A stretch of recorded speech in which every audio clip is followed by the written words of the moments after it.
Na top 10 ya ba musiciens congolais na kati za te. La souga bon mo ya. Toi na faveur, c'est vendredi 19 août 2022, le magazine Forbes Africa a dévoilé la liste des meilleurs artistes africains pour le compte de l'année en cours. Dans le top 20, on retrouve le Nigeria Wizkid, premier, béninoise Angélique Kidjo, deuxième, la Nigérienne Tiwa Savage, troisième, le Nigeria Davido, quatrième, le Nigeria Burna Boy, cinquième, les Congolais Fally Ipupa, neuvième, les Tanzaniens Diamond. Fabrica Sati, au monde en Congolais, Nakati. Il n'est pas ça Congolais, il n'est pas ça la musique. Pourquoi vous tirez la mouvement de Hébert, il y a des gars à Guédi, on peut voir un démon. Si on va parler de faire un sentiment, je dois avoir un père. Donc, il y a un mort, le roi Salara, bien au mot Salama, na DG, Algérala, au commis, yo papa, bye, Katakoura, yo mon a 40 ans, au responsable de la ZAD. Ni moi, Fabrica. Ni moi, un musicien congolais. On va retrouver un musicien congolais. Donc, yo peut faire un challenge, yo peut côté un catalyste. Parce que tu fais aussi la musique, tu es encore jeune. Tu dois faire les efforts que ton nom puisse se retrouver dans la liste. Fabrica n'a rien ma boy. Il y a mon colo. Mon colo. Fabrica n'a pas boy. Ma petit naïe.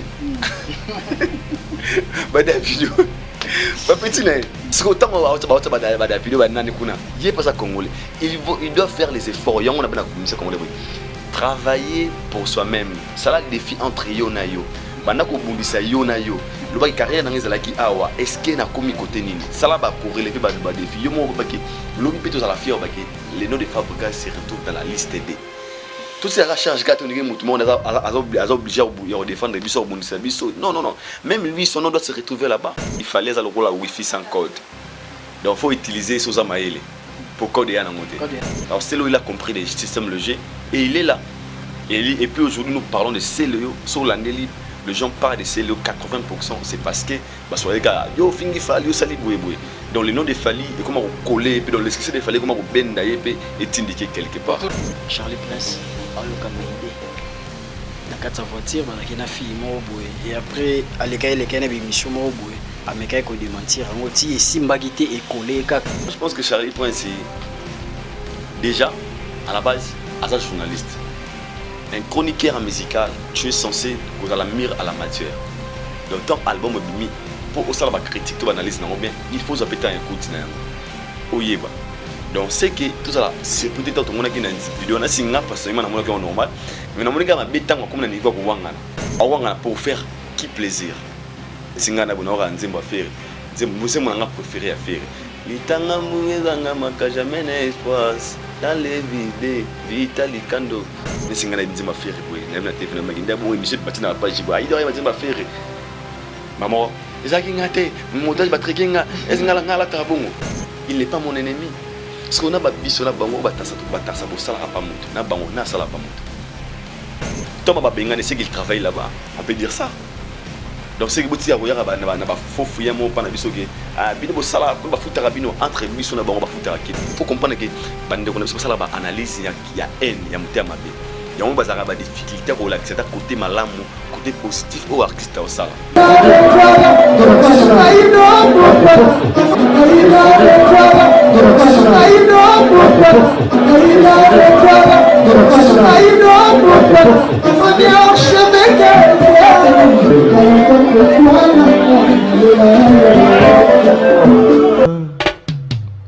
Haïdor Bokwala, le Brésilien Gilles Kouyaté.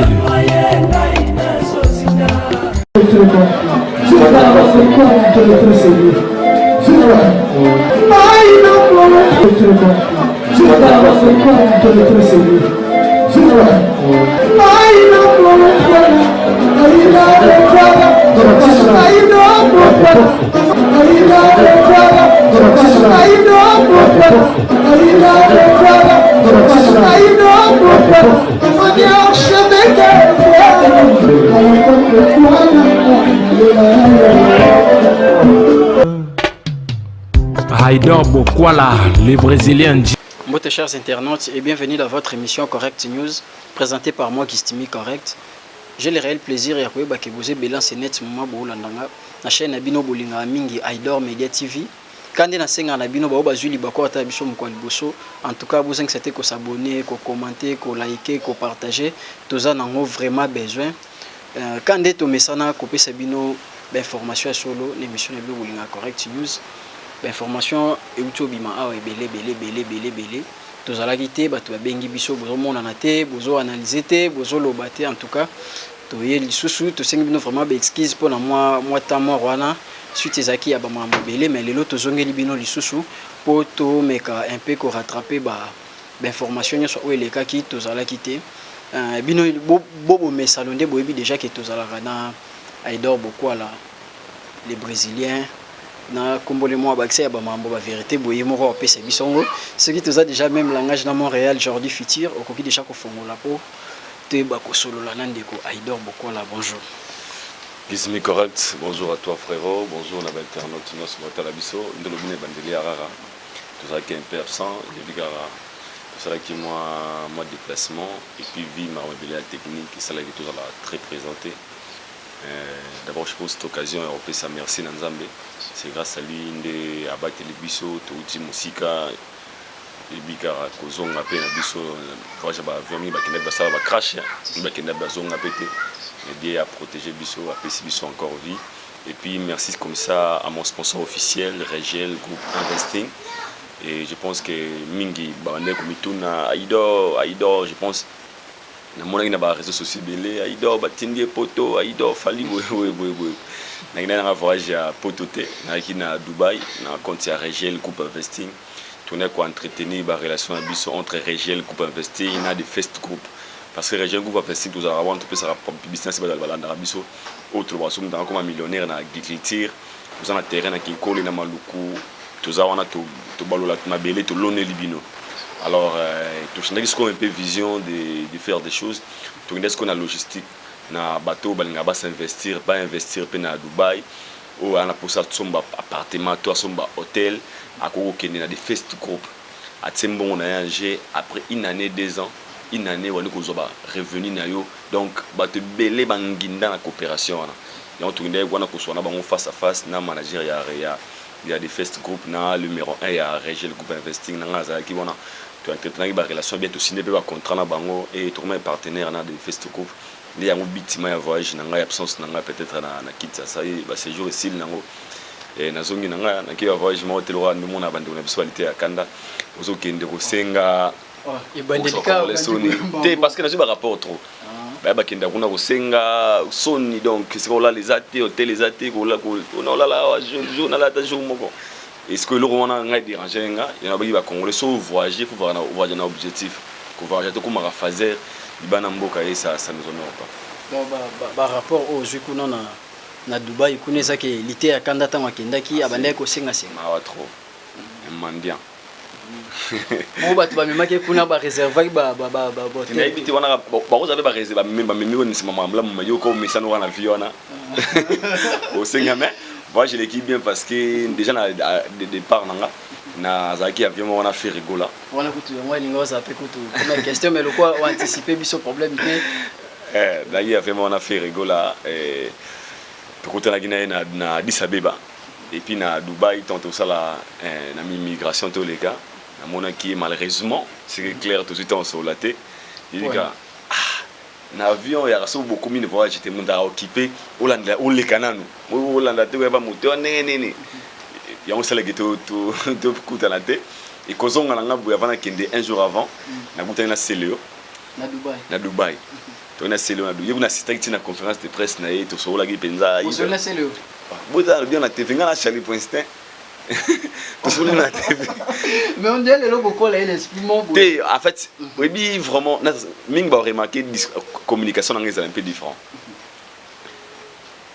dans le bac nous sommes derrière la vérité et netinga ce qu'on a dans la moto tu n'as pas devoir ba explication belé parce que je sais que tout ça la chronique musicale pour promouvoir la culture congolaise et tous les artistes bana droit à la promouvoir pas na biso ta ki ba pandisa il y a l'homme qui a contacté na Célio to sola qui a assisté à la conférence de presse donc après cette invitation que après cette invitation on a demandé qu'on liste le passage l'organisateur il y a Wabing Sakabi télévision c'est une personne au Bayebinga Aïdora to kuna conférence to yoka yoka journaliste wa na Congo we awa pour représenter Bibisopi na comme bonzo razaki conférence ya Célio. Ah wana oyeba ité. Je savais pas que beta, mais Célio ya ki apesinga yepa to kuta pese mambote ah frère ondeni ngabi kitoko. Tu m'as expliqué Nicolo. Tu sors vraiment. Ah bien bien. Ata mingi te mais ata bonjour bonjour, tu peux dire bonjour. Tu vas dire et ça s'est passé à cette conférence ici il y a nos c'est tout concerné les 10 et s'il est payé à quitter n'anga pas matin. La conférence peut opposer la poser une question. Moi dans la moni yango moni tant que tu directement moi-même je me suis dit imaginez les gens qui nous taxent, qui nous traitent peut-être beau travail pas mon tout. Est-ce que tu penses qu'il y a une personne qui travaille chez Fali à quoi qu'on y a ça na kokuta na selo ko so en selo bien. Alors nous sommes que derrière la vérité. Et c'est la vérité des commissaires Bisso tous à la traiter mais que tout ça bato le kolongamo parce que nous sommes derrière la vérité. Et ngana mona kinde konanga artiste et ça m'a pas dérangé de lui saluer parce qu'il n'est pas mon ennemi à la base. Nebi ki nga aza fan, aza warrior révolté. C'est le Aza warrior révolté. Bien sûr, c'est lui c'est Fali en fait.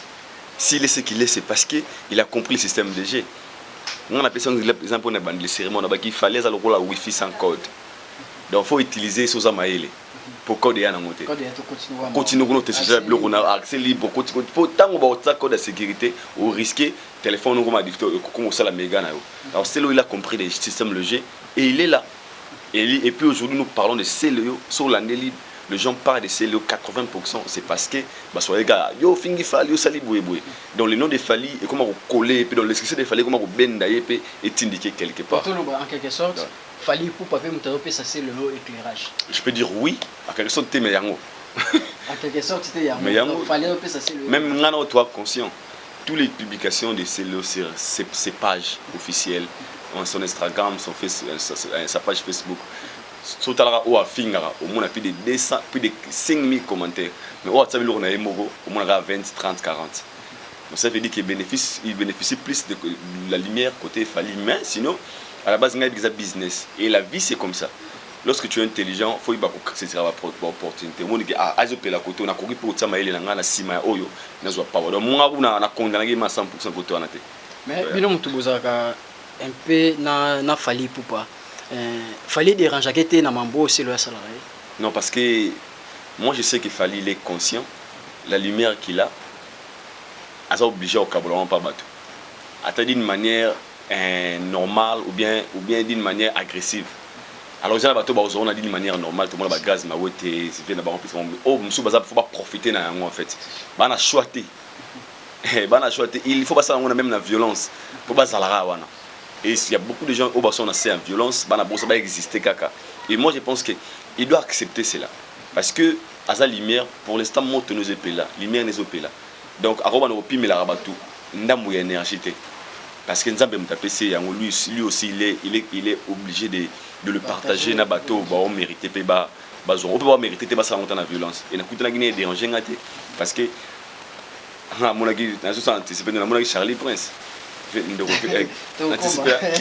Anticiper les lots qu'on parlait comme ça Aïdor Azaf mana actualité les gars belé ça s'est bien passé ces jours l'équipe bien na sali batana normal et je suis rentré au pays sans inquiétude et très à l'aise nazali kuna kutana baya benga bien je salue déjà Joyeux TV mon frère Kevin Issa tellement nombreux de baya belé benga ma Fernando père nangai na yo avec la mingité mon vieux Roger Nzao na restaurant congolais qui toko na Sitini ni moi Bosani Kombo vraiment ce sont des gens qui m'ont bien accueilli et merci encore une fois L13 Travel Trésor L13 Travel on a visé à Dubaï, il y a Canada, il y a partout L13 Travel, il y a très aigué mon frère vraiment courage à toi et je suis fier de toi frère. En tout cas, tout ça vraiment na Aïdor beaucoup là tout solo là. Le quoi yé azaki na kinte bien qu'atala qui on a internet tout ça mais tout pesa esiko marambu oya zala kité to meka ko réfléchir sur yango. En absence na awa Fali pour pas na Macron. Aussi qu'il faut dire. En absence no awa Fali pour pas na Macron. Après ko uta robeta na institut français ba bima na Macron ba kinde na bandal amenisi Macron bière ndé les kakiwana et après c'est là il y a 5-6 des questions. Après, on est les cas qui ont analysé sur Fiona. Après, tant média français bazui nini bazui vidéo wana commentaire mo basalaki esungaki penza ba congolais te du genre côté accès Fally artiste local youtubeur ndeti mutu mo ya ba base na commentaire au ba commentaki sur la vidéo et tout le monde qui peut artiste na biso o tsokutane na Dubaï c'est le Scrum azoeka moi mokswana yepe a publié la page ne pas traité ka Fally que il était mtalobi yango fallait internationalité aza local place wana na habité ce qui okoko lobani. Déjà pour Macron, moi je dirais na moni mi ba texte Fally de tous les noms hein, parce que mi Macron na Congo c'est non bango à trahir baboy. Tout ça la nuance monga lobaki qui trahissent les Congolais. Posons-nous les questions. Les Congolais balingi bala que ça Fally gaza mutama B parce que selon eux Amima Macron a bandal, Amima Macron Fally Amima Macron a trahi les Congolais et les gens va traiter le gros là donc très très mauvais. Pendant que nous sommes conscients, on a bigué, ils ont justement député va foutre à 21 000 $. Aux populations se foutent à 100 à 50 $. So ba bigué ba longa ba viana ba salaire na bango na ba combat kitsa ba 3 000 ba viana ba boya. Alors entre Bango na Fally qui trahit les Congolais, qui fait souffrir les Congolais. Fally c'est un artiste à la base et moi je pense que l'opportunité où est comme la guerre journée attends ce comme les musiciens ni sur la musique à Congo. Je parle des musiciens tout comme on a bébé chanda ti na o waza mukolo na bango nyoso soit une chance ya rozana ma kombongo alinga pour accepter mais les gens ne bana mission mingi na banoa les Congolais loko ça pas na été directement à Inango toi ini sarabatu yango parce que eu opportunité sur chance nango te. Sur le plan culturel moi je pense que Fally a vendu son image et Fally a défendu notre culture. Aujourd'hui Nanzela Fally il peut aussi tout ça si prêter sur mikolo to les kamikolozo yao ba bercer zongi ba zenith zongi ba musique na France zongi et à quoi il peut négocier sur rien. C'est pas politique on te dit qu'il fallait ça politique. On peut utiliser son image comment parce qu'il est populaire. Batala qui intérêt et c'était un programme qui était très bien établi. Ne pensez pas que les gars par sentiment Macron et Big Noki poto qui mort bandal même le gouvernement est au courant. C'était un programme. C'était tout un programme. Yoga si vient à biso nani patrimoine ya yika pour na sentiment yika bu penser qu'il fallait pour mon avenir bandal. Non. Sa présence est symbolique. À porte-parole au gouvernement. Alors pourquoi tu as fallu le rôle à monstre, le rôle à Bueno, tout ça, ce sont des Congolais qui ont la jalousie, il y a élévation à monde. Et moi je sais que bateau va trahir ça au Congo pour les Fally bazali. Bateau va cela à Congolais ma bête, tu vas dans la banque à foutre 21 000 $. Voilà la pongi 21 000 $. Pendant que les enseignants sont payés 200 000 francs congolais. Le ban député on a ballon la salaire na yo bâti la baba enseignant à Boya. Alors on a fallu qu'il trahisse le Congo. Les Congolais, entre nous, nuance. Mais sinon, point de vue de chacun, moi je ne le condamnerai pas. Chacun de nous a sa façon de voir les choses. C'est pas aussi un problème. Nous sommes un point de vue moroté. Surtout que nous sommes dictature, pardon. Nous sommes dans la liberté d'expression. Nous sommes dans la démocratie. Chacun est libre de penser, de réfléchir à la ligne. Contre Péango. Moi je leur donne aussi pas tort. Qu'est-ce qui prouve que réellement Fally trahir le Congo? Pour ni contre ni pour parce que dans mon équipe l'artiste on a utilisé que son image et chance on a tombe à Bakina de Bruxelles à mon image il a adressé un message à ce qui se passe à l'est de notre pays. C'est un message très fort et puis qu'on a mis Nzembo migrant de rêve la chanson que les Africains souffrent de ça. J'avance les FMI migrants de rêve loin de mon pays lourd moins bon. Cette chanson c'est une chanson à révolution où la sagitotique africaine surtout qu'il a clandestine pour tout vivre. Alors nos dirigeants africains il faut battre tout ça les côtés positifs le côté négatif Macron aye Amélie ni boye mais qu'est-ce qu'on a les kamoya il y a artiste local. Moi je sais qu'il Fally été nominé best artiste international dans la nomination pas péga mindele ba organisateur mais artiste international. Bon, il y a aussi des artistes locaux et puis local de sa localité. Là, on a des Français trottés, on a une définition, on a trotté. On est international lorsque sa musique est payée changer la frontière. C'est ça qu'on appelle international. Et on a la France, les Français chantent Fally. Il y a des TikTok yanga no tumona mindela oyemba SL Mundé aza congolais ali bana mboka. Donc pour ces blancs là, Fally n'est pas local chez eux parce que ce n'est pas leur artiste. Fally il est un artiste international parce que à kota kuna ayuka na manzembo na yemba yango. Alors qui est un artiste international? Muto yembina buba na France beta, muto yembana Arkeli. Muto ba musique neso ki na France na Afrique du Sud. En Afrique du Sud bato yemba banzembo na ye. Bato ba na France ba raminde ba beta banzembo na ye. Et cet artiste obenga local. Na to za la sikri pour mundele mo sali commenter. Bo so mundele na za a pe golois. Somdela Nazana. Jean-Louis Fitier. Somdela Nazana. Photo journaliste avec Gaulois. Donc, journaliste à la rose appelé Gaulois et on avait fallu local. Mais donc par là je veux dire quoi? Moi ça va pour amuser la galerie. Par là je voulais dire quoi? Non, toi conseil qu'il fallait international. À ça nominé meilleur artiste international. Na Beat Award, Best Act International. Bah toi organiser Beat Award américain. Donc bah comment t'es meilleur artiste local. Nominé bah comment meilleur artiste international. Nous bah nomination. Et puis on a autre international. Les blancs sont très intelligents. Bah on dit bah ça la langue française. Langue française, ça mindele. Bah quoi cotiser bah expression de bah terme sous au moins on a maîtrise à comprendre até. Na babtar baba benga bandal ville. Faut tout rappeler mon bandal la commune. Tout le monde a vu Laurent qui bandal la commune, do benga bandal ville. Pourquoi la ville bandal de beton carrément il y a local ni tout ça au cas. Ce sont des choses à Singapour on a un faux débat. Les gens au bazar basé wana baïbaké. Il n'est pas aussi obligé d'être connu par tout le monde parce qu'il n'est pas connu France Mobimba. Nuance. Beaucoup dans le cas tout le cœur là. Tant déjà tout le bas qui fallait pour pas. Tout le monde en général, hein, chroniqueur, tout ça. N'a pas de problème. Il fallait ça numéro 1 musique congolaise. Donc, Aza obligé, il y a Royer partout. C'est une obligation. Oui, à Gangsta, Buna Boy. Si on a un mono na vanesse mutme so Buna Boy, jeune mo boy ah qui bien dit Buna Boy. Tu comprends bien? Utima boy Buna Boy, utima Buna Boy. Abana ibete. Mais quand tu as un danger, tu as un whisky. Donc par là, je voulais dire que le Messie a fait son commentaire. À ça, les commentaires en étant que journaliste, à l'obéli, fait, et puis le coup, on a fait que c'était commentaire, on a dit ça, pourquoi? Parce qu'il contre Macron. Moi, je disais que c'est pour les blancs, Macron qui dit bango, alors c'est respecté. Là, on va commenter, on va presque tout. Quand on a dit que nous intéresse la français va n'essayer donc on peut savoir commentaire moins positif c'est rien. Mais moi je pense que les Congolais sont basés sur rien.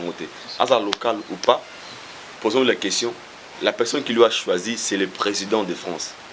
Donc je suis un journaliste, un citoyen Mboka Macron. On va donc il y a un citoyen Mboka Macron. Alors si Macron veut reconnaître Fally, existe beaucoup de journalistes qui ont bien Fally local. Il faut déranger Congolais. Pour Macron numéro 1, il y a premier citoyen en France, les Macron. Avec que Johannes international, il y a un bien na banda, tu mets une vert. Bon, ce que journaliste mort, ils ont la facile. Abagé, donc vous avez la facile au Bangla, na facile dans les gens de la facile, au Bangla respect. Donc on a la facile. T'es facile. Parce que maman a le bibo là dans pena. Tout le monde a colombo quand facile. Tu comprends bien? Na ça nuance pourquoi? Pour Congolais, alinga kouvana na makambo oza importante.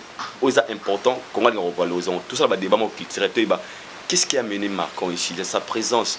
Est-ce que bénéfice des choses à l'unité qui va Congolais? Est-ce que sa présence n'a fallu? Et qu'au avantage je me suis dit, c'est genre de questions qu'on doit se poser. Mais tout ça là on question à débat que des abongo à bengue local, ouais mais lié boy. Ce sont les Congolais qui ne réfléchissent à nous ne va raisonner bon. Et moi je pense que dans la monnaie on la musique, j'avais vraiment besoin européen ça peut point de vue nanga. Ni na bina bandele ake. Tout ça peut a besoin il y a ko zala na avis mon point de vue de vie commenter. Mon âme a la droit ya ko pesa o ezo kanisa. Peut-être pour ces léo, il peut aussi dire ce qu'il pense. Donc quand il peut-être au maï. Un jour européen réfléchit différemment. Mais entre nous tu dis que vraie réalité ça y a une chance au moins na maï azoki. Ce qui a fait ata imosele ata inosibi ata wera ata jibi azoki baninga bandi mutanga boya matobi za ko nitambola mutanga boya ngwazate les artistes congolais bakenda obeta ba concert pa président na mbanda mboka budget hier rezoa bango bakenda kobeta quand même l'artiste wana Macron bikena oya na kinna za na yo tuna za na commune na après bikete pour les senga mboka ngana boy et puis moi j'avais demandé à tous les patriotes qui nous suivent ba bana mboka vous voulez nous faire croire qu'il fallait trahir le Congo, fallait Bourego pendant que vous êtes des résidents français vous t'arabez impôt ce qui n'a pas détaillé au moins que congolais moroté à la super congolais on fait semblant. D'autres Congolais ici travaillent, mangent pendant que la guerre est en la béni. Ceux qui n'ont pas moment de barre, monsieur, il a refondé la bataille à Massanga. Tu comprends? Alors, super Congolais, chacun de nous, à ça là, où est important, où est coquinaillé, il peut contribuer pour le Congo. Et je pense que c'est ça l'essentiel. Est-ce que c'est vrai que Fally Ipupa ndetoka ki makambona ya nini yo?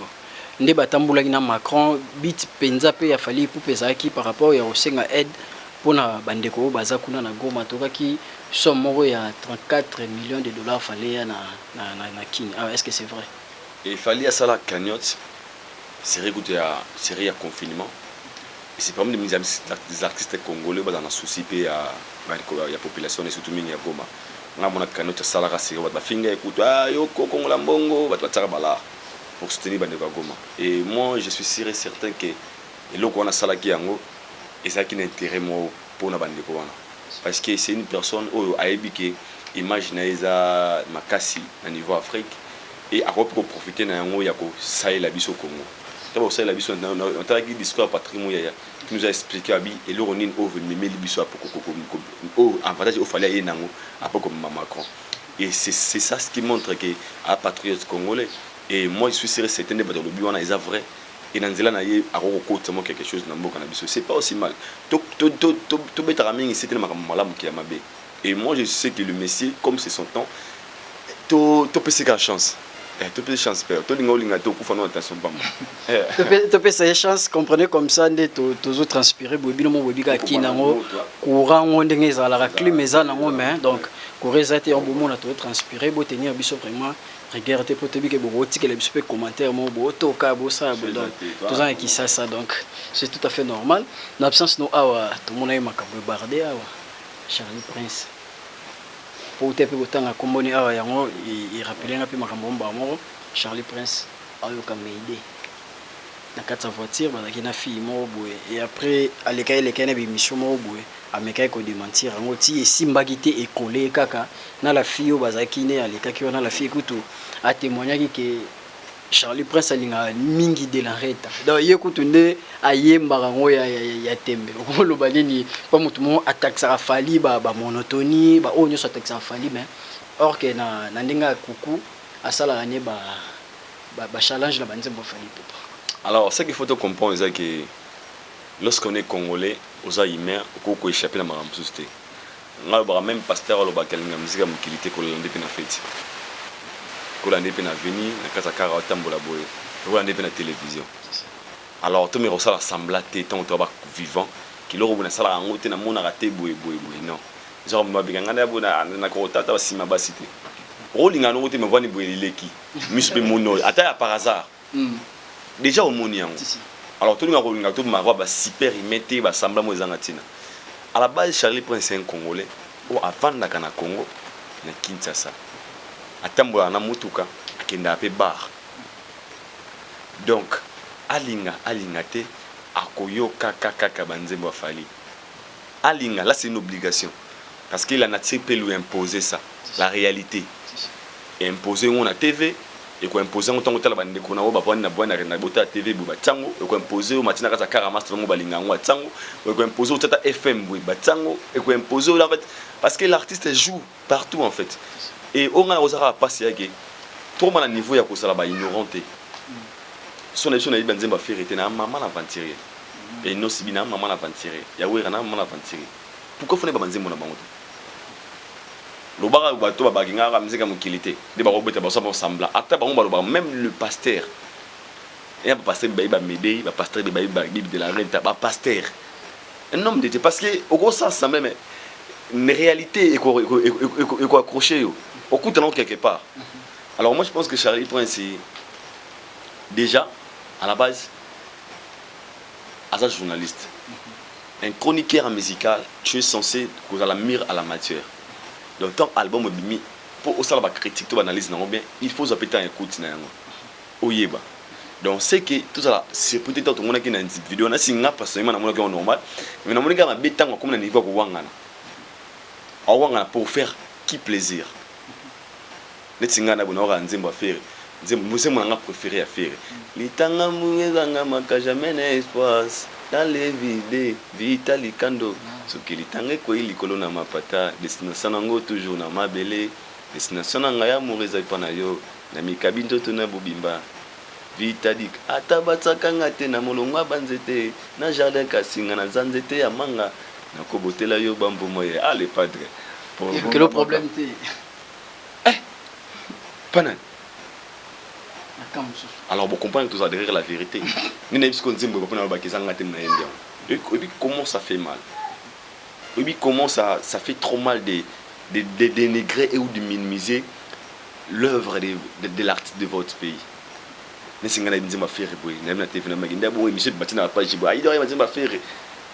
Maman, non, il n'est pas mon ennemi, c'est un artiste de mon pays. Il faut que YouTube, quelques views, quelque chose.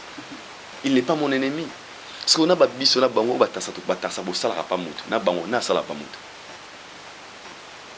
ils devaient venir se justifier parce que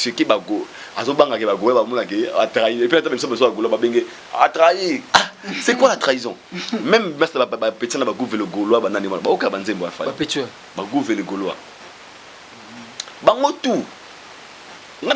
moi je connais des chansons de tous les artistes musiciens congolais. Je parle de tout à l'exception de Mouli. Puis Nayo, que je connais, Nayo Kakayango, chez moi à la maison. Noga Ferré, Noga Inosbi, Noga JDT, Noga JB Plan, Noga Bango tout. Parce que je fais la chronique musicale. Et puis j'aime la musique congolaise. Bah ça va ennemi n'angate. Est-ce que il paraît que peut Bengani na Nino na. Non, n'attends pas ma vidéo bon. Thomas Bengani c'est qu'il travaille là-bas. On peut dire ça. Donc c'est que vous tirez à na faux fouiller mon pana bisoge ah bino sala ko ba futara bino entre biso na bango ba futara kin pour na par exemple na kutanga na selo ça m'a pas dérangé même nze ma faire ah nana muta ko chécité na banga en fait na banga nani pour na bagena yema nze ma faire na banga tu comprends?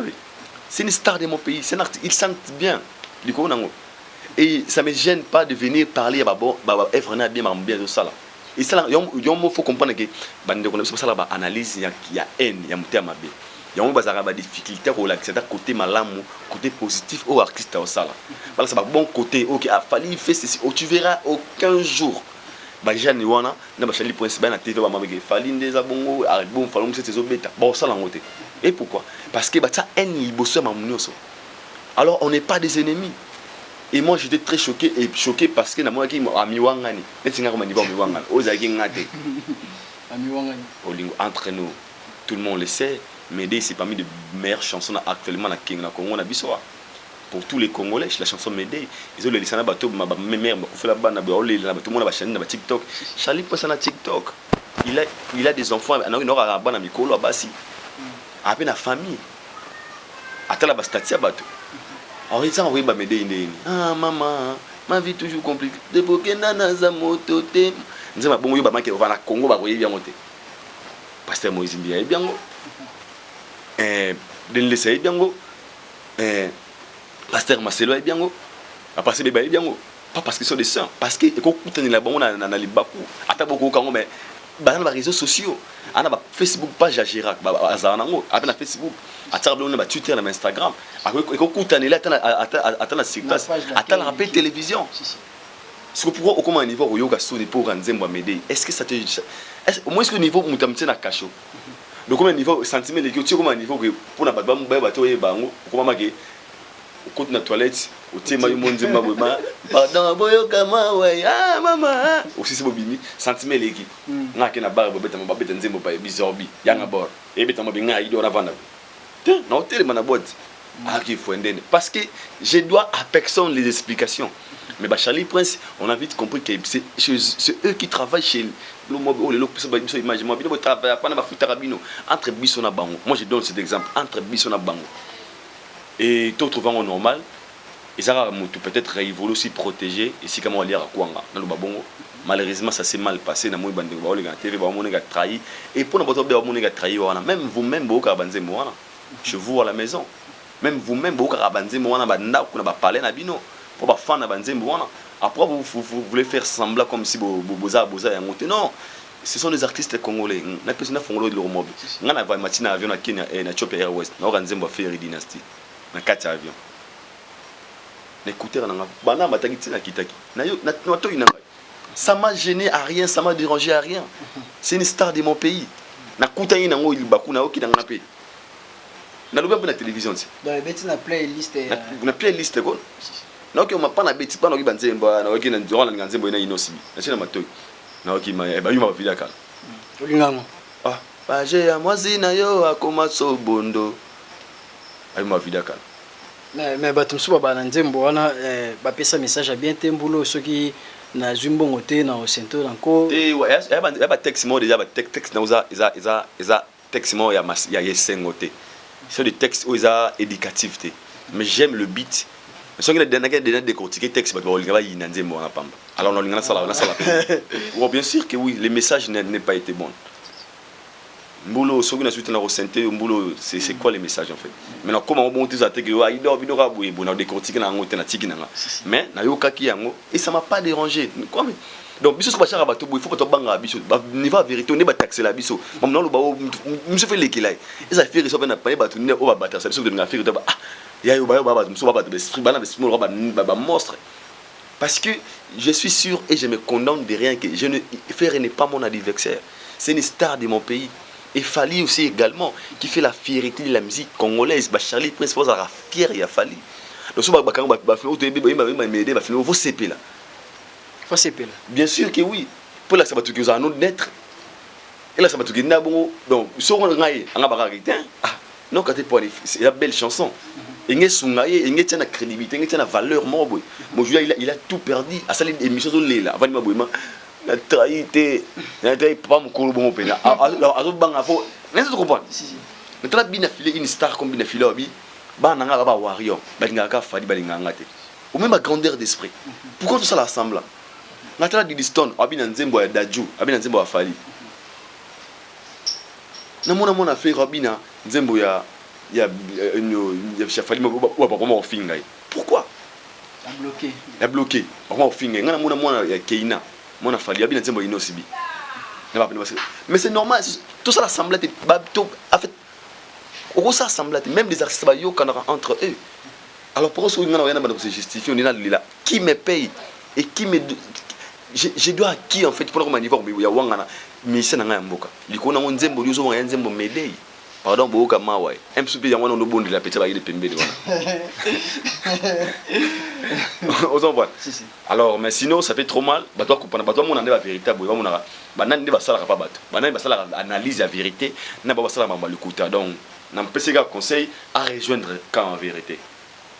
Donc c'est que tout le bas Charlie Prince des abongo nde ba benganye na quand ya Ferrego là ce qui aye na quand il fallait pour pas boyambe comment fallait na quand non soit il y a une analyse boyamba quand il y a vérité nde analyse soit il y a boyamba bienvenue à sa place mais à la condition moko on va gérer serment je gère la vérité rien que la vérité oh yo moni faut loba disque d'or certifié par Snap yango na Congo mutana onde voilà remettre en fait nous sommes derrière la vérité qui choque mais c'est la vérité on est sur la vérité il n'y a pas de mensonge. J'étais avec Céléo, on a dit que tu m'as fait bizarbi. Fallait poupa. Aïna Macron a mérité par respect parce qu'il est populaire actuellement. Soit bien tout ce que je parle ici, c'est rien qui est de vérité. Donc, si tu continues l'émission, donc caméra Koufa. Jordi Fitir dans ce côté caméra Koufana. On n'a pas l'intérêt de mentir en fait, vos frères. On n'a pas l'intérêt pour faire plaisir à qui. Il faut tout sunga. La vérité va aider les autres de mieux travailler. La vérité va aider les autres. Il y a quoi améliorer. La vérité va aider la critique congolaise d'aller encore plus loin. C'est ce qu'on a besoin. Donc, Tarasso Charlie pense à mi. C'est que.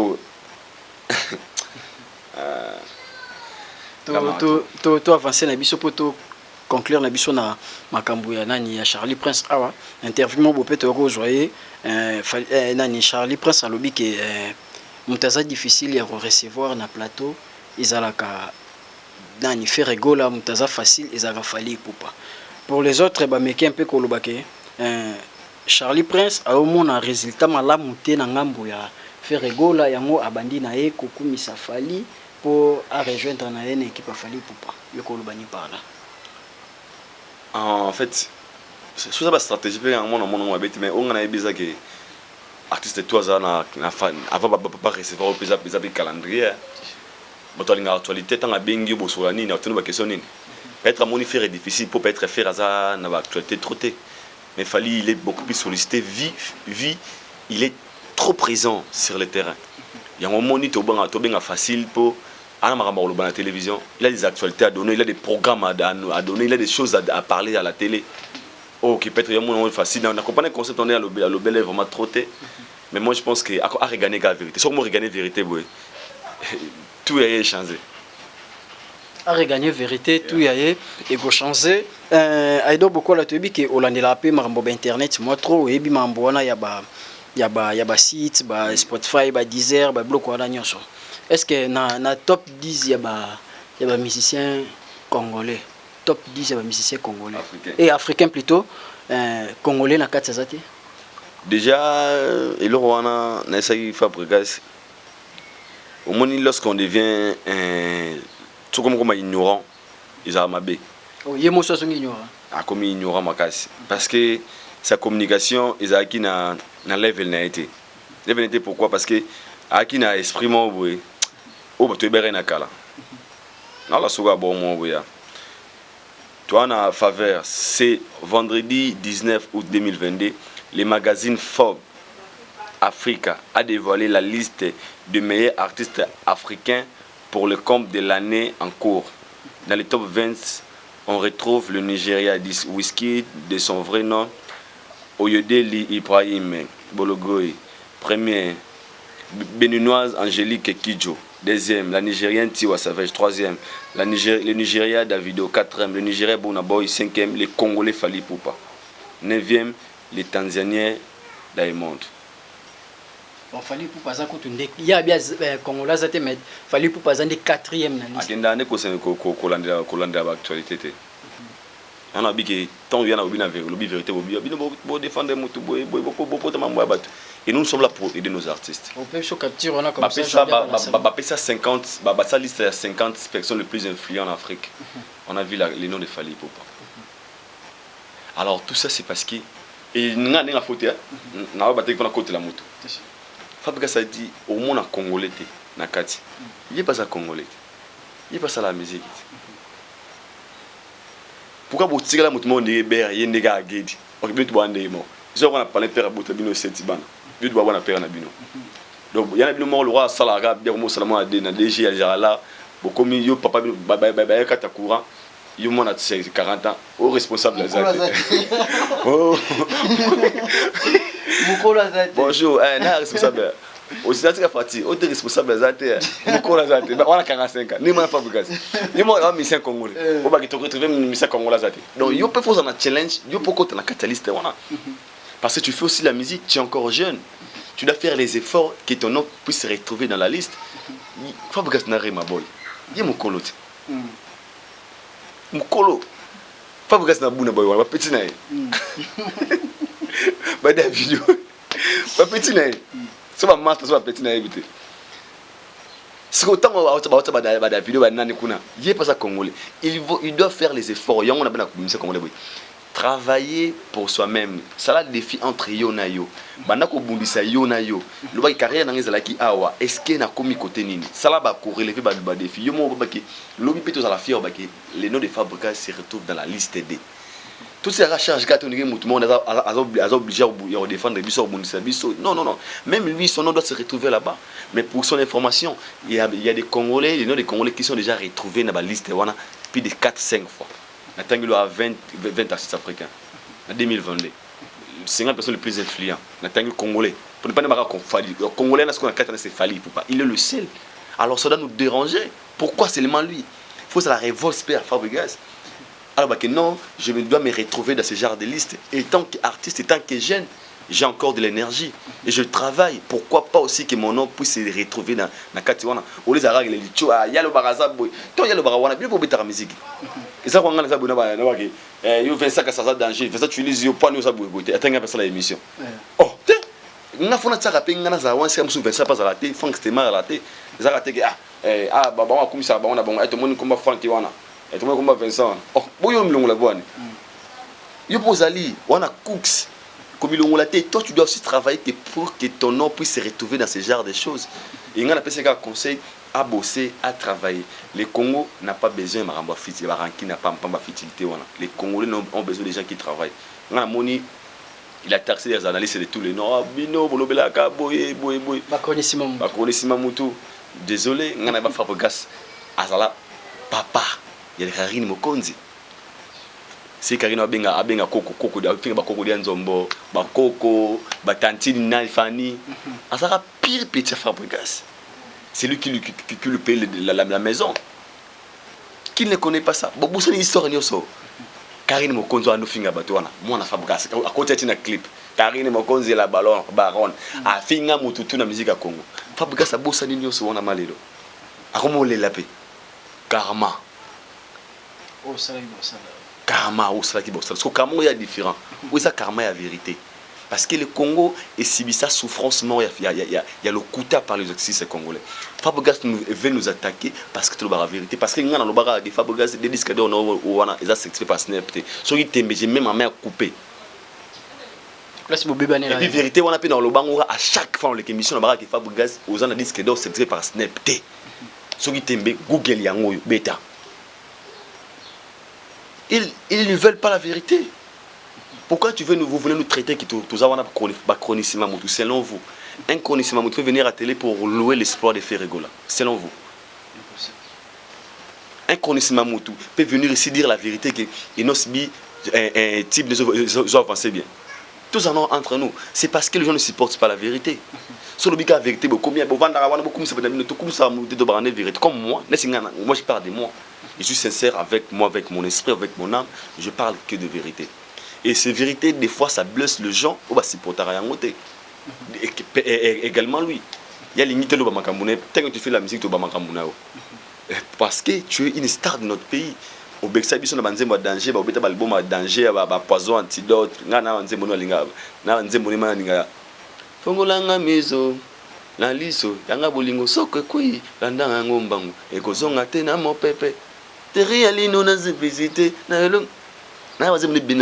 Mais la vérité aussi est aussi la thé, mon frère. Tu as fini, on va chroniquer, on va salité, on va demander le mon pamba. Tu as fini ton dimi, ma vérité. Oliango. Mais gomme est bête.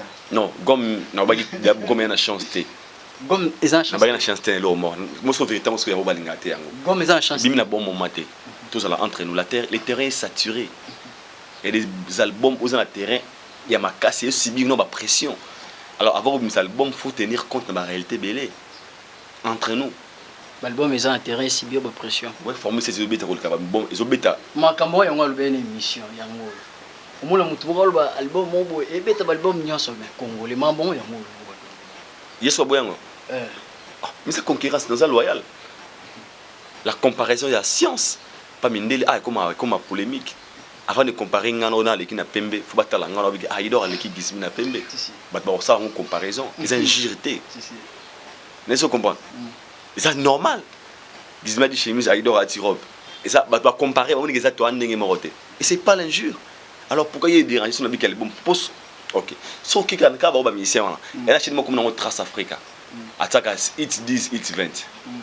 Numéro 1, numéro 2, numéro 3, numéro 4. So pourquoi bon numéro 1 on a bêta numéro 1 la semaine parce que on a comparé qui est au top. So on a qui formé c'est un top. Et nous qui na fingi album mususu. Et bêta ndi album ba mususu te mais au top. Et ça au top en fait. Au top ils ont gagné non. Au top c'est qu'on gagne. So ça l'émission ngana tout ça l'émission tout côté 25 côté siko ngana côté siko. 25 petit 30 k ngana beti 1000 k. A beti ngana. Beti oui. beaucoup de matanga mort peut-être maman chala mwana boss bien aussi matanga botebo tout bango ah nana beti fo ça beti comme 50k Mike beti combien 10k Aïda combien 20k et Aïda combien 500k tous 300k ba beti nga be parce que tous ces éléments mon corps mais il y a bango dans la vitesse même les albums parce que l'album sur le terrain mais il y a un album où beta kolika baninga eza sans polémique c'est la comparaison et lingo bateki album na bango za ba nzembo abe et parce que l'album, il y a des comme ça, ils ont mieux consommé que les autres. Et c'est simple, il y a des discours très faciles. Mais quand on a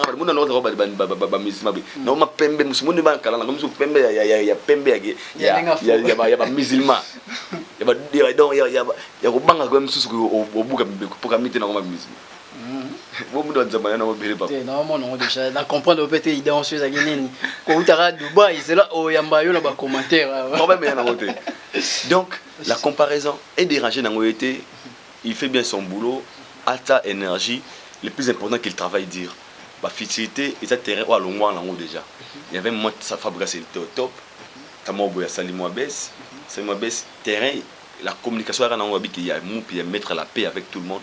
Les gens avaient adopté ça. Comment que ça allait bien. Mais quand Moupi a babima boy, ils ont fabriqué héritier que soit na, et nous on n'a pas besoin de ça. Nous on a besoin de gens qui bossent. Stade des martyrs est là. Faire un béton déjà. Après faire fabriquer ça béton pour héritier de béton. C'est ce qu'on a besoin. Stade des martyrs, bêta, stade des martyrs. Bêta, Bercy, c'est ça qu'on a besoin. L'esprit à polémique. Ça l'air mène nulle part. Concentrer, focus na boulot, c'est ça l'essentiel. Le travail d'abord, maestro. S'il vous plaît. C'est grâce à nous, beaucoup des artistes sont courageux à travailler bien. Parce que tout le la vérité. On a TV, ça na minute au na Congo, na minute au awa na Congo Kinshasa. Ya biso kubanda musique à Congo banda tia lelo. Premier président avec na le milieu local, a milieu bien na petit peuple, c'est Macron. A vérifier na Congo na biso na biso da pas vivre le bosso na biso le président français Mutena Fali et continue à la carrière na ye. Un jour il parlera de ça. J'ai amené le président français na fief nanga boyeboy. Et ce sont des choses tout le monde mouké mais c'est grandiose na niveau background d'artiste. Sur le biboué. On est sur bord maman la vérité. On monte sur le bangote. Ah, jamais tresser le zolo bango, jamais gouverner le golo le bango, jamais boubou comme le bango. Alors ça là. Vous pensez qu'on y va bon mami, c'est ça là. Mais c'est parce que on a pas trouvé victime. Na va na ve no ka nzembo edina se faire regola. Na Ethiopia Airways. Mais na lo msate. Parce que la commission. Mais na lo msate. Moi différence il y a vous amis derrière la vérité. Derrière la vérité les causes derrière moto. Derrière moto tu as peur de dire la vérité parce que de peur que moto on aussi mais derrière la vérité vérité on a tout. Je dis patron la biso, c'est la vérité, patron la vérité. Patron la vérité. À part la vérité, j'ai pas d'autre patron. Et la vérité m'aide à avancer très bien. La vérité m'aide à être free, à être à l'aise, de citer les noms de toutes les personnes que je vais, de parler de l'espoir avec tout la ligne parce que la vérité n'est prête à la biso. To fini kanabiso nini makambo ya Fabregas vérité nde prêtre na bino nde bouti kolanda awa idor bokwala aza vraiment lelo nda elibiso na banzambala en tout cas to comprendre mais esprit ni aye na ngote même Montréal kuta on dit maté que bokwala nde ok na ngo en tout cas mission qui to ko ça plaisir et pas tay kabiema la exhibition de mon mesana mané na Dallas cuisinière nzambe mané na Dallas mutu na komiso arabe à commission arabe tout clore la biso na mambo ya Fabregas mais j'espère que oyoki album gom non kanze morceau na altesse apeka ki les listes qu'on dit on n'a pas une bama fort moi ce que vérité na ya zana so non kengo ataba 30 fois mawa ngani ngabanze mawa et je lui conseille à ça la promotion makasi terrain est tellement glissant terrain tellement compliqué vu qu'il y a des albums sur le terrain aux bunda très très bien alors lui de sa part qu'il fait que la promotion et c'est rien que par la promotion de Gosungaye album nezo pe sika alors on a distraction soit avec une distraction et c'est le son a été album n'a produire et l'autre mais soit c'est focus dans la promotion il peut donner bah, bon résultat eh bah qu'il y a Kouti légende à Kouti balle des matchs à Kouti Formule 7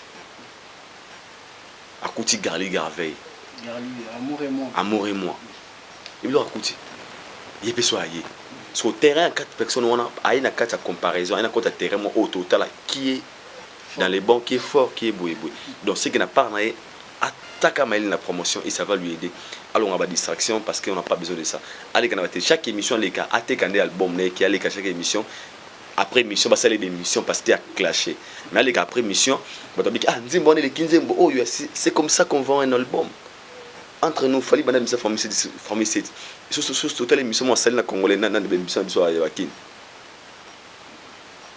il protège son album à quoi ça peut raramke na communication bah tu quand on bâti wana et bomi actualité album na alors faut être intelligent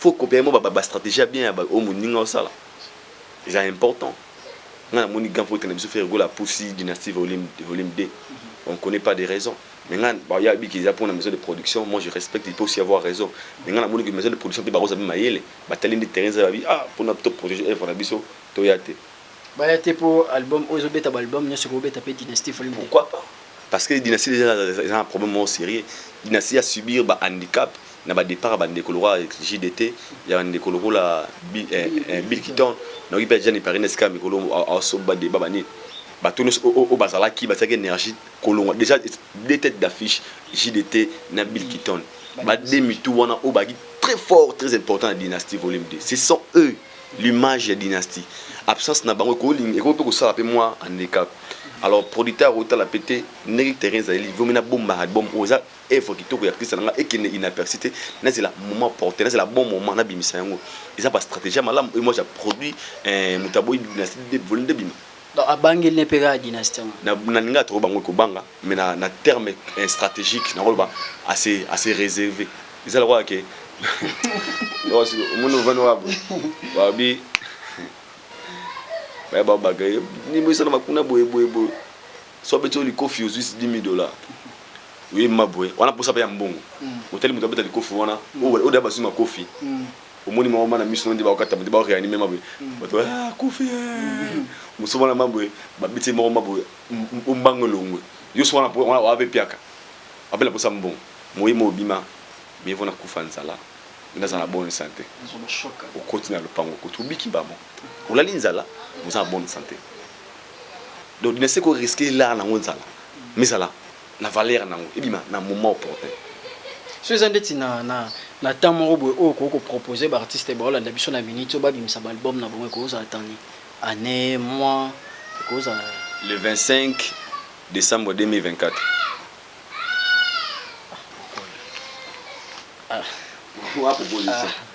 oui pourquoi 2024 2023 autant on a mars nan kutuna ici parce que l'album o goza la consommer et goza consommer ti e goza mo lemba na 2000 na décembre déjà ça a coûté terrain ça déjà bien to consommer na bobo nane de fa beta ti décembre 2024 proposition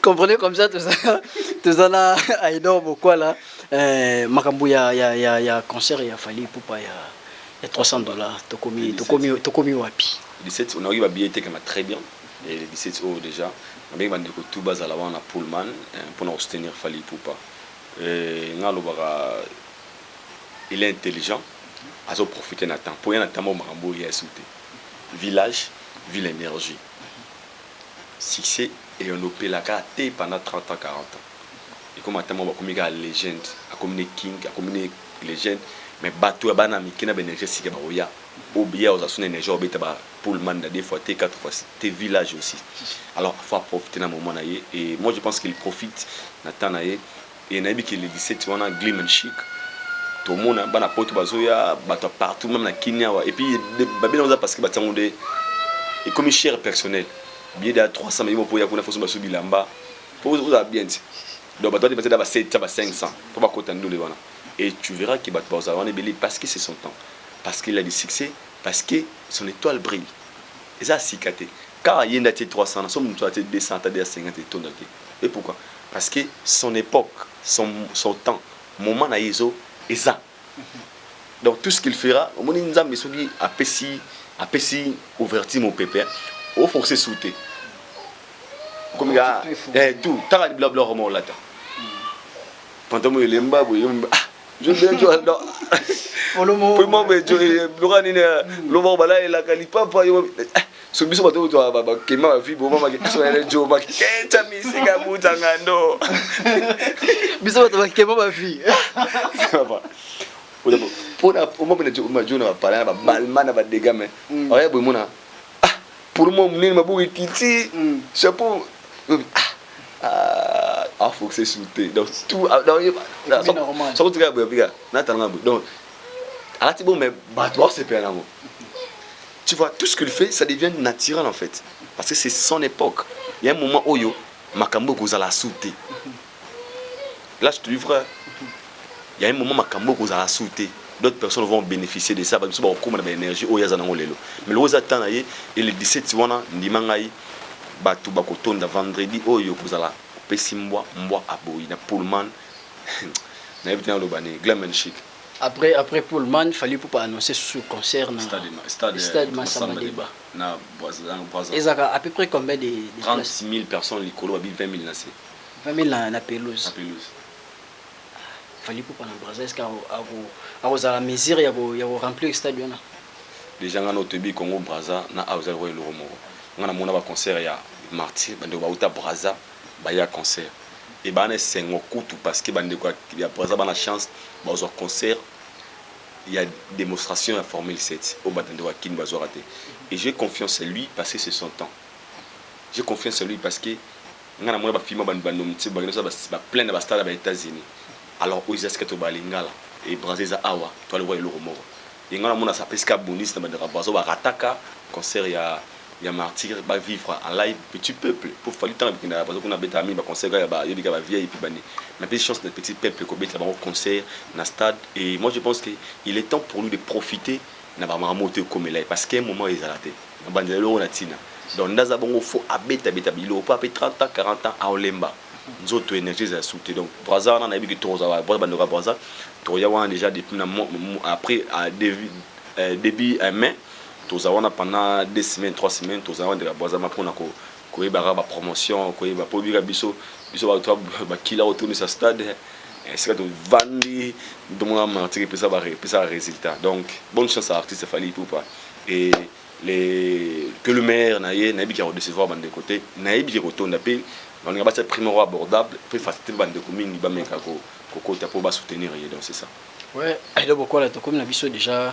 cochiter une émission na biso so ezana point mo boeto lobelté au bon cas moi rapide pour Montréal a signaler ngazara qui n'a pas si courage na artiste na biso tout ba bosser parce que rien que par le travail ndé moto reçoit résultat malamu boza la concentrer maramboza important qui osa importante za tinate bonne chance à hériter watanabe o tomoni clip de Maki il a déjà Clove maman a clip pour ma félicitation des ignorants et puis chemin de la gloire aux bima kalamingité album naïe vraiment hérité watanabe big up à toi frérot n'aime que de savoir à bisoter bandeko tout bien affilé pe tout le monde na concert emi Médée c'est cet amour qu'on a besoin avec ta concert naïe matali habité en plein concert Médée à nous répéter de konambasi et kosala en plein concert et ça le moment que c'est cet amour qu'on a besoin bolingo wana isape sengo to vraiment concert hérité to me concert avoir ya Fally boy fallait bien benzen hérité concert hérité boy fallait bien benzen hérité benzen Fally c'est ce qu'on a besoin cet amour moi communion union wana négocier la musique na biso avancer puis na plus nous rendez-vous le 24 juin na stade de Martyr avec papa Hervé Ferregola tozala wana pour soutenir l'artiste Ferregola comme d'habitude et ça la bien mabanga na pesiga mbote na Joye TV bandeko tout ba mbanga bien na Dubaï na pesi mbote na Serge Diana Firé, Chris, bienvenue Mukungu. Jonathan Kapasula, tout balinganga, je vous aime aussi. Biga la famille, Sakisino, merci à toi, Gizmi, correct. Et Zam Alela, ma brother, donc à la mingi TP, nous avons un Sidouana. Atasco moi, un mois, vraiment, tout le monde a paiement. Les arabes comme d'habitude. Sinon, merci à toi et merci à Jordi. Fitir derrière la caméra de Last Man Standing. Sinon, nous avons un monde qui est vérité dans les suyers. Ou bien un numéro, dans les azos. Il y a un côté de la cache, on a un numéro dans les azos. Tango benga pour finga na pesi oka déjà avertissement peut-être na sango bien kolega yo mais pour ça la montée ou bien ngana mona correction suggestion c'est la plaisir. En tout cas, c'est ngaki makasi à partager plateau na Aïdor Bokwala. To comme na biso déjà na sous émission quand est aussi na bino ba bazwil boko ta biso mko liboso. En tout cas, vous incitez ko s'abonner, ko commenter, ko liker, ko partager. Beaucoup mi ça vraiment chaîne monene et ko sala biso et c'est makasi to ko kabona bongote sans pour autant to remercier ba ba soutenir biso ta kabiema na peso mbote la biso kanengo misana. Mané na Dallas cuisinière nzambe mami en tout cas ba mbote na yo Voldi Kabwiku depuis Londres, Voldi Kabwiku na Londres en tout cas. Bambote na boss, Jonas Mpungi pe bambote na bisika ozolanda biso, Persid Black Label en tout cas na pesio bambote, Gistimael Mbongo l'homme papa na Giston, Jordi Kinkela papa chic, Floris Imbi Digoga ya PM, Jonathan Bafengo 6 étoiles. En tout cas ceux qui nzambe azongite ngala bino tokutani bon na numéro ya sika. Ciao.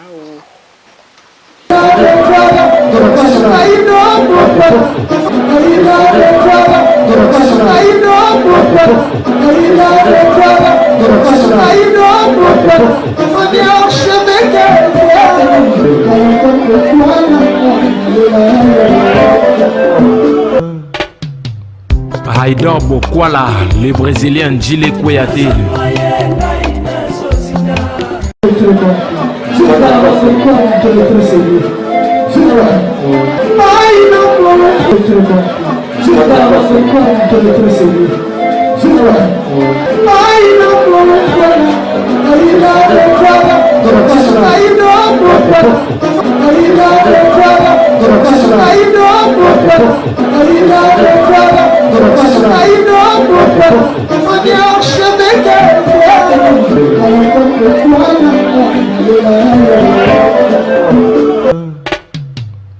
Aïdor Bokwala, le Brésilien